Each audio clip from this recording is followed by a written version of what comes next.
Olá, boa tarde. Nós vamos dar continuidade ao nosso estudo. Nós estamos fazendo um estudo falando sobre a questão do arrebatamento secreto. E nós já falamos a primeira parte, que entra um pouco de história, como é que surgiu a teoria do arrebatamento secreto, né? Hoje nós vamos entrar mais um pouco a fundo, falando sobre a teoria em si, tá? Baseada no que, como, porquê e quais são as dificuldades dessa questão do arrebatamento secreto. Então, vou voltar para o estudo já. Aqui, deixa eu só ativar aqui o meu sistema. Está ativado, pronto. Vamos lá. A história do arrebatamento secreto. Primeiro, vou dar uma olhada, um detalhe. O que acreditam aqueles que pregam o arrebatamento secreto? Acreditam na literalidade dos textos bíblicos e anulam o tempo profético. Aqui eu quero trazer um parênteses, que é porque é o seguinte. No passado, nós estudamos que o grande problema que estava em relação à interpretação da Bíblia, da maneira com que Deus mandou, era justamente que colocavam a igreja numa posição em que ela tinha toda a referência, todas as características das bênçãos do Apocalipse. Houve uma mudança na maneira de interpretar as escrituras. E uma das grandes mudanças foi mexer na maneira com que se interpretava a questão do tempo bíblico. Então, nós vimos que a questão se passou a ser literal, quando se fala, por exemplo, 2.300 atrás da manhã, são 2.300 dias, 1.260 dias, 2.260 anos. Então, se mexeu nisso. A outra coisa, pai da profecia se cumpriu o Roma pagã, que seria o preterismo. Parte do Apocalipse já cumpriu a Roma pagã, limite com Nero, né? E o restante está no futuro, o surgimento do anticristo, tá? Agora eu tiro o foco da verdadeira interpretação bíblica e você coloca tudo para o futuro, no anticristo. O ser que viria seria o anticristo. Outra coisa, que a tribulação ocorreria nos últimos 7 anos antes da ordem de Cristo. Essa questão também é muito importante, porque essa questão de 7 anos, ele entra nas 70 semanas destinado ao povo judeu. Então tem um detalhe interessante nisso. Os cristãos nascidos de novo, inclusive judeus convertidos, seriam literalmente arrebatados da terra e transferidos para o céu, secretamente, antes de começar a tribulação. Tá? Porque são aqueles que acreditam na tribulação. Eu vou ser arrebatado antes, tá? Haverá uma segunda chance para quem não foi na primeira leva. Então, não estava 100% merecedor de ir para o céu. Então, fique na terra e aguarda uma segunda chance, se purificando nesses 7 anos de tribulação, tá? E Cristo estabeleceria um reinado de 1000 anos sobre a terra. Isso vai estabelecer, com o povo judeu, um reinado de 1000 anos na terra. Bem diferente do que diz o texto bíblico. Esses foram alguns dos autores, tá? Que contribuíram para a mudança no método de interpretação e depois, a partir daquele Darwin, né, para o implemento da tribulação e do arrebatamento secreto. Alguns autores estudamos sobre isso, no estudo anterior tem canal sobre isso. O grande problema em você interpretar as escrituras da maneira como que estão interpretando, as últimas 7 semanas seriam tempo de tribulação, tá? Se você olhar ali nesse mapinha, você vê o seguinte: a profecia, as 2.300 manhãs, ela reza que 70 semanas estão determinadas sobre o teu povo, tá? E essas 70 semanas, elas terminariam no ano 34, depois de Cristo. Com o sistema de leitura bíblica de maneira literal, que é pregado para aqueles que acreditam na questão do arrebatamento secreto, se elimina algo muito importante para a humanidade, porque você pega a última semana das da semana, você pega a última semana e você transforma essa última semana, e aí vem a grande contradição. Quando você começa a navegar tanto no simbolismo como no literalismo.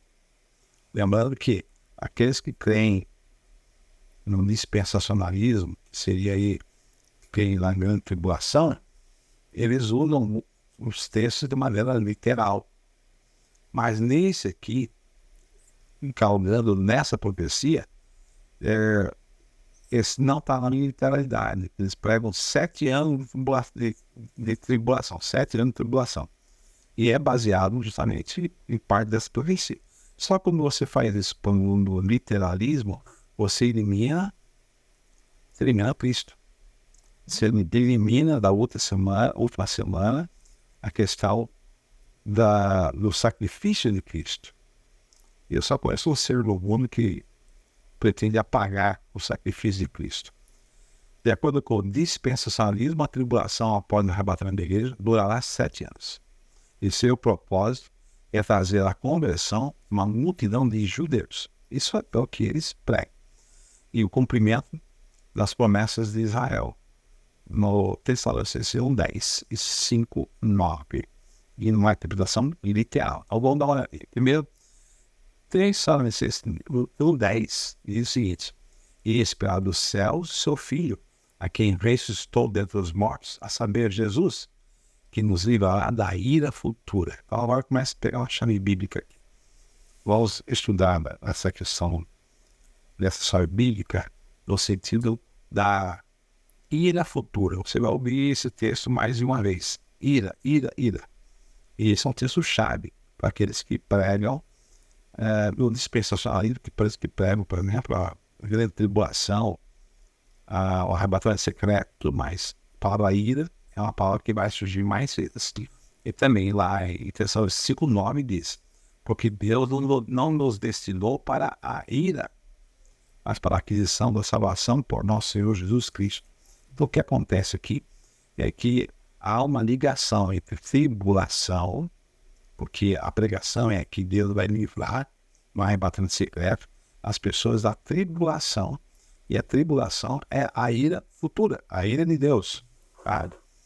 Uma análise cuidadosa do texto de Romanos 5:9, que também é utilizado, diz assim: logo muito mais agora, tendo sido justificados pelo sangue, seremos por eles salvos da ira.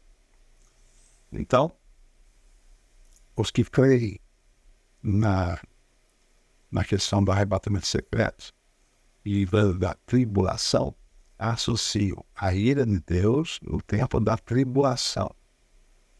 E que essa questão da ira tem a ver com ele tirar o seu povo para não ser participante da ira.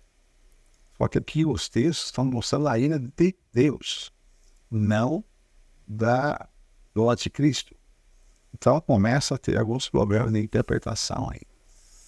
Os quais por cativeiro, segunda Tessalonicenses, os quais por castigo padecerão a eterna perdição, longe da face do Senhor e da glória do seu poder, quando vier para ser glorificado os seus santos, e para se fazer admirável daquele dia, e todos que creem, porquanto o nosso testemunho foi crido. Então, a questão aqui é o para sempre. Então, no que momento eu aplico o primeiro Tessalonicenses, o segundo Tessalonicenses? É antes da tribulação, ou esse para sempre tem a ver com o castigo final dos ímpios. Tá? E isso indica que a ira por vir refere-se à ira de Deus que destruirá os iníquos na sua segunda vinda. E aí começa a chocar o texto por causa da interpretação. Aqueles que acreditam no dispensacionalismo atribuem a ira de Deus como sendo o tempo da tribulação, em que o inimigo, que seria o anticristo, estará perseguindo a igreja de Deus, ou remanescente, aqueles que ficaram, que não foram arrebatados, por isso há o tempo de angústia. Mas a Bíblia está nos mostrando que essa ira por vir, tá? Ela está se referindo ao juízo final, ao julgamento final, a questão da vida da volta de Cristo. Tá diferente. Vamos lá. E a igreja e a grande tribulação. O que aconteceu com a igreja na grande tribulação? Aqui o texto diz, e eu estou colocando aqui a referência em grego. Então, a palavra em amarelo aqui, língua portuguesa, a branca no grego. Porque guardaste a palavra da minha perseverança, também eu te guardarei da hora da provação que há de vir sobre o mundo inteiro para experimentar os que habitam sobre a terra. Apocalipse 3:10. A hora da provação, que é a palavra usada peirasmo, lá está em grego, uma palavra diferente, pode muito bem se referir à grande tribulação, mas no texto não diz que o povo Deus não vai passar por ela. Tá? Pode ser, isso aqui já alguns estudiosos colocam, pode ser, a palavra pode peirasmo, pode ser. A hora da provação seria a questão da tribulação, pode ser. Mas de toda forma, sendo ou não sendo, o texto não nos diz que o povo de Deus não passará por esse momento. E aí que entra a grande divergência. Eu estava numa igreja em Curitiba pregando sobre o Armagedon, e aí uma pessoa estava assistindo e eu falei sobre a teoria do arrebatamento, e ela, uma pessoa culta, de posses, militar, levantou e me questionou. Então você está dizendo que o povo de Deus vai estar no meio da tribulação? Eu falei, vai estar. O povo de Deus vai estar no meio da tribulação. Mas não há diferença. E aí nós vamos estudar. Qual a diferença? O povo de Deus vai estar atribulado se vai passar pela tribulação. O povo de Deus vai ser sacrificado, aí é outra coisa. Então vamos continuar o estudo, tá? A frase eu te guardarei vem das duas palavras gregas tereo e ek. Significa vigiar e guardar e preservar. E o terek, o ek, é uma preposição, né? Veio dar. Não peço. Na oração sacerdotal nós já temos aqui uma coisa interessante, que é a maneira como Cristo agiu com os seus apóstolos. Ele diz, não peço que eu os tire do mundo, e sim que os guarde do mal. Vamos ver a diferença. Poxa, Cristo deixou seus apóstolos passar pela tribulação, pelo problema. Se você vê como morreram os apóstolos, você vê que todos eles passaram por tribulações, por dificuldades, por ela. Mas esse não peço que os tire, nunca vão sofrer. E não aconteceu. Porém, Deus pediu para que o Pai os fortalecesse na tribulação, ou na tentação. Que eles fossem fortalecidos para suportar as provações. Não tira do mundo, dê força, Pai, para que eles suportem isso. É isso o que Deus falou. Tá? A igreja, a grande tribulação também. Encontramos um texto similar em 2 Pedro. É porque o Senhor sabe livrar da aprovação os piedosos e reservar sob castigo os injustos para o dia do juízo. Aqui nós temos uma coisa importante, porque pode ser, mas peraí, então você está dizendo que pode livrar da aprovação. Sim, nós temos um estudo específico, que depois eu vou deixar para você também aqui, falando sobre o que ocorrerá com os santos durante o tempo final. O que vai acontecer com eles enquanto estão nessa terra? Esse é o ponto. Tá? Aqui o apóstolo não está dizendo que o povo será mantido afastado das tentações, mas que Jesus os libertará em meio a elas. Então, eles nunca vão ser, é igual a oração sacerdotal. E Jesus está pedindo que eles nunca passem por provações. Está falando o seguinte, darem força, aqui também, dizendo o seguinte, olha, vocês são lá aqueles que passam por provação, mas que passam por provação. Esse é o ponto. Porque guardaste a palavra da minha perseverança, também eu te guardarei da hora da provação, que é a Bíblia. Esse é o ponto que a gente tem que pensar. Assim, nenhum dos textos usados para apoiar a ideia de que a igreja não passar pela tribulação está realmente dizendo isso. E isso é só o começo. Tem mais outros textos.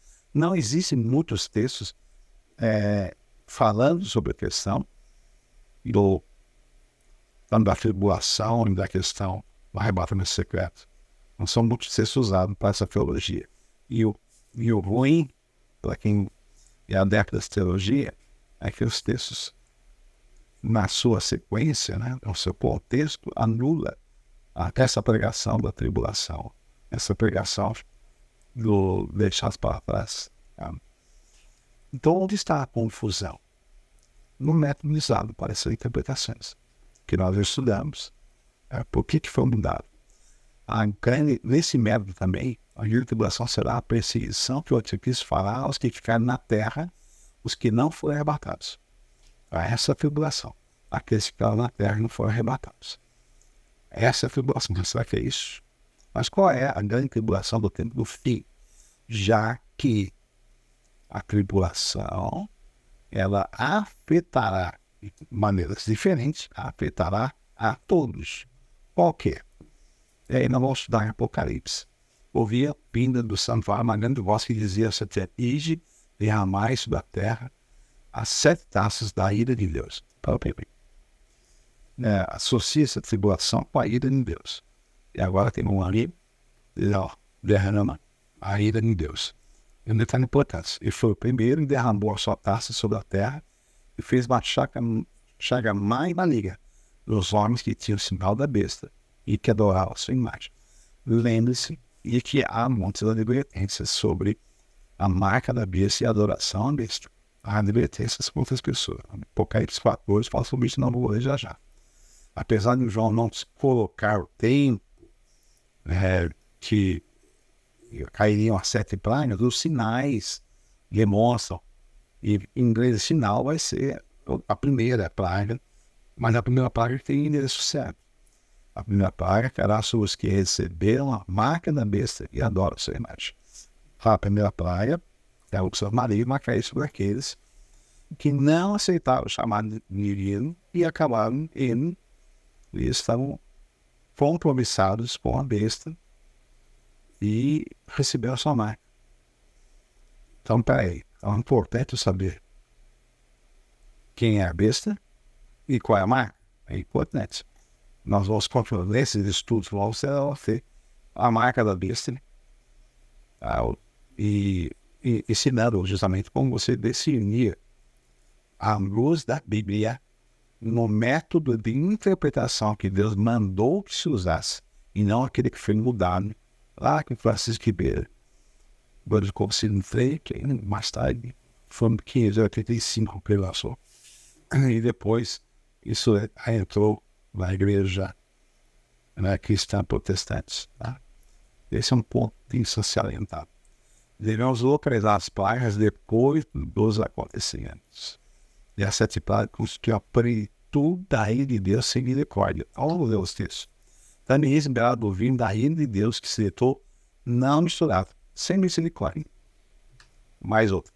E outro grande animal sinal do céu, 7 anjos, que tinham as 7 últimas pragas, porque nelas é consumada a ira de Deus. Então, se nós estamos aqui associando dentro do dispensacionalismo, que é a vertente que prega o arrebatamento secreto e a literalidade dos textos bíblicos, nós estamos estudando sobre isso, e eles fazem uma associação, que a ira de Deus, o arrebatamento vai salvar o povo da ira de Deus, é isso que eles pregam. E nós vimos que não é isso que acontece. Deus salvará o seu povo durante um período, durante esse período, e aí de perseguição e tudo mais, só que a ira de Deus, ela está reservada aos ímpios lá no final. Deus não está jogando a sua ira sobre o povo, se chama, Deus está falando para os seus escolhidos, antes de instalar guardando e protegendo durante esse tempo da tribulação, também chamado de angústia de Jacó, os filhos de Deus. Eles estavam lá protegidos. Um detalhe importante: até a queda da primeira praga, haverá a pregação do evangelho e haverá a retaliação por parte do inimigo. Haverá mortes e tudo mais. No estudo nós fizemos, inclusive, falar sobre isso, porque Deus não permitirá que após a queda da primeira praga, que é essa aqui, as chagas malignas, não haverá mais morte de fiéis. Porque a morte de fiéis nesse período seria como um troféu para Satanás. Perdido, mas vou arrastar o máximo que puder. Então, até a queda da primeira praga, infelizmente haverá martírio, haverá perseguição, haverá o tempo de tribulação. E o tempo de tribulação pela perseguição, por esse martírio, pelas mortes, isso é tribulação. Ela tem seu ápice agora com as pragas, que são a ira divina contra os ímpios. Mas os salvos, os santos, estão sendo guardados, inclusive durante as 7 pragas, os filhos de Deus não serão afetados por ela. Não, eles não serão o alvo dessa ira divina. E aqueles que pregam a questão da pré-tribulação, o povo de Deus vai estar aqui, vai estar longe, e esse povo que está aqui embaixo.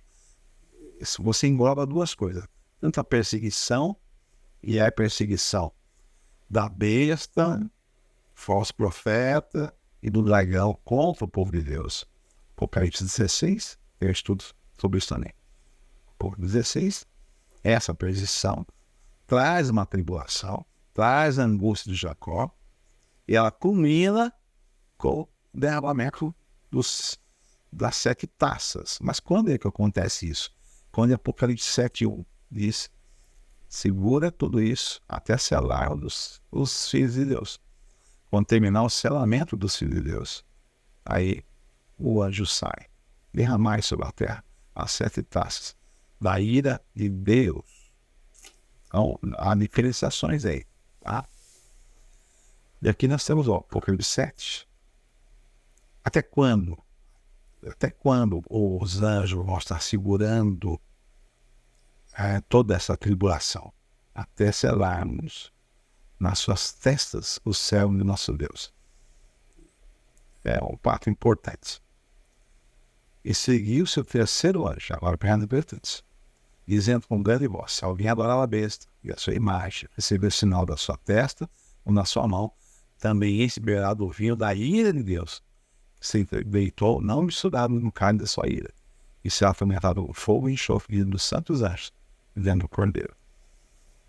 Então nós vimos que a primeira praga, aqui Apocalipse 14:9, nos diz a advertência: não adorem a besta, nem aceitem seu nome, pois que é importante sabermos quem é a besta e qual é a sua marca. Importante para uma salvação. Por quê? Porque aqueles que adorarem vão estar passando pela ira de Deus. E Apocalipse 16 nos fala sobre a ira de Deus. Tá? E a primeira é a chaga maligna, que cairá sobre quem? Sobre aqueles que dobrarem seu joelho à besta. Esse é o ponto. Tá? E um detalhe, no Apocalipse 7 continua ainda fala o seguinte: aqui começa um detalhe aqui importante sobre os filhos de Deus estarão na tribulação. Olha, e um dos anciãos me falou dizendo: esses que estão vestidos de vestes brancas, quem são? De onde vieram?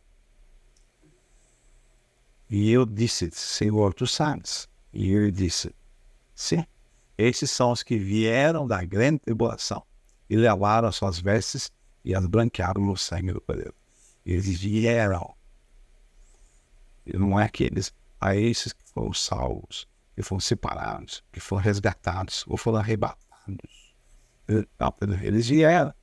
Eles passaram por essa aprovação aqui na terra, mantiveram-se firmes. Por manter-se firmes, eles estão agora justificados por Cristo e irão participar da nova terra e da glória eterna. Por quê? Porque eles suportaram a aprovação. E o prêmio deles é que eles estão no céu. e estavam na eternidade. Essa expressão de céu e eternidade também é bom interpretando corretamente, tá? Haverá, sim, um arrebatamento na segunda volta de Cristo dos salvos. Tessalonicenses fala sobre isso.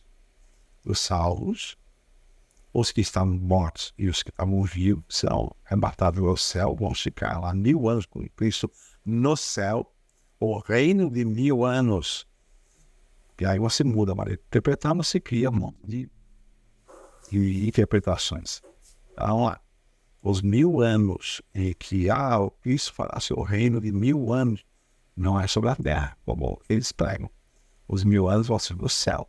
E eu vou dizer por que não pode ser sobre a terra já já, tá? Continuando. E vi outro grande sinal, 7 anos, que tinha as 7 últimas pragas, que ele falou pouco de 15, porque nela é consumada, consumação, finalizada a Deus. Tá? E quem é que estava lá nesse mar de vidro? Quem são salvos?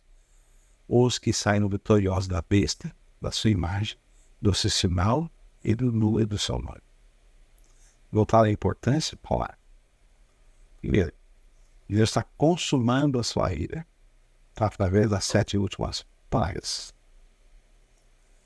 E essa parte da tribulação, os filhos de Deus são vitoriosos porque eles aceitaram a Cristo, porque eles não renderam-se à besta, sua imagem, seu nome, fielanos, não tiveram fiéis. Detalhe importante. Essa teoria do arrebatamento secreto deu origem recente a um perigo para a humanidade. Porque pegou a última semana de 70 e eliminou o sacrifício de Cristo. Eliminou da história. Mas o grande problema está que a igreja vai experimentar a grande tribulação, mas será salva através do arrebatamento de Jesus no segundo advento. Não há 3 adventos. Ao segundo. Não há um secreto. A Bíblia não fala sobre nenhum secreto.